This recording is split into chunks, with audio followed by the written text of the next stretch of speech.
Then there are people who prepare 2 months before Ramadan. Did you not hear the Prophet ﷺ informing us about the virtue of Rajab? Used to increase in fasting. Then Shawwal came, and Aisha radiallahu anha used to say, I never saw the Prophet ﷺ increasing in his worship, fasting more and donating more in charity and doing actions of good deeds more than any other month other than Ramadan, more than the month of Shawwal. Why is the Rasul ﷺ teaching us to prepare this way? Because the shaitan is ready. Your nafs is going to get the better of you. So you need to train it just before Ramadan so that you can get the best out of Ramadan. The Sahaba of the Prophet, when they used to prepare for Ramadan, it was 6 months in advance. And when Ramadan finished, they stayed for 6 months after worshipping Allah and making dua to Allah subhanahu wa ta'ala to specifically have accepted the rewards of Ramadan. The shaitan knows this, and he is your enemy. And the shaitan knows that the month of Ramadan they're going to be away. So they have to prepare to make you lose. So we prepare a little bit before it. Increase in your fasting. And wallahi, it has its enormous effect on you by the time you reach Ramadan. You will be more prepared, more ready than anyone else. And in fact, you'll be the type that will feel that secret mercy which is bestowed upon an individual during Ramadan of an enormous energy that no one else can feel. You'll find yourself being able to wake up in the middle of the night without any problems. Your eyes will just open automatically at the time of suhoor. Your heart will continue pumping as though it is reading Quran. Wallahi, I know of people who are so used to their words repeating the Quran during Ramadan that when they go to sleep and they wake up, they feel that the lips were dry as though they were reading the Quran all night. These are people who have prepared themselves.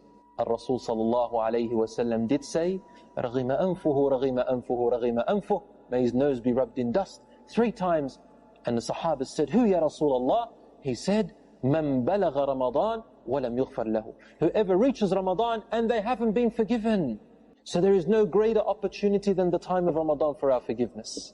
O you who has regretted their sins, O you who knows of secret sins that no one else knows about, and you cry in the night and you feel so guilty about it and you've given up almost hope, this is your time, insha'Allah ta'ala, to get rid of this burden off your shoulders. The shaitan comes directly from the front, directly from the back through his allies, and through his deception, and from the front through his allies, and leaving a seed in your desires before Ramadan. And from the sides, the shaitan finds it difficult. The angels are there. And here is where the rahmah of Allah subhanahu wa ta'ala and His love for you is really shown. Why didn't Iblis mention from above and from the bottom? He said, I will come to them from the front, the back, the sides, but he didn't mention وَمِن فَوْقِهِمْ وَمِن تَحْتِهِمْ. Have you ever thought about that?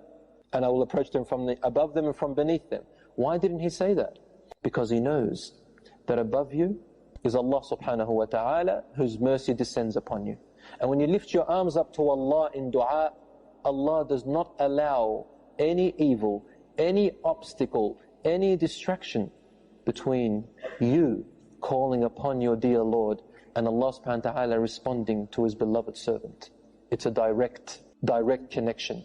And Allah says in the Quran, and if my servants ask you about me, O Messenger of God, tell them, I am close, I am very close. فَإِنِّي قَرِيب, I am close. I will respond to the person who calls upon me when they call. So let them respond to my call. Let them respond to me. Because the way that I command you, Allah is saying, is the way to me.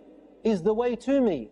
When Allah subhanahu wa ta'ala commands us something or prohibits us something, He is actually drawing the line or the road for you in how to get close to Him, how to feel His presence, subhanahu wa ta'ala. To the point where you continue to do the compulsory actions until you do the voluntary actions after that, until Allah says, I become your eye which you see with, your hearing which you hear with, your leg which you walk with, your hand which you touch with. And if you were to ask me for anything, I will give you. And if you seek refuge in me from anything, I will give you protection. And there is nothing worse to me, Allah says, hated to me, than the time when I have to take the soul of that person out, and he is feeling the pain while I hate to do so, but only to bring him back to me. Iblis did not mention from the bottom.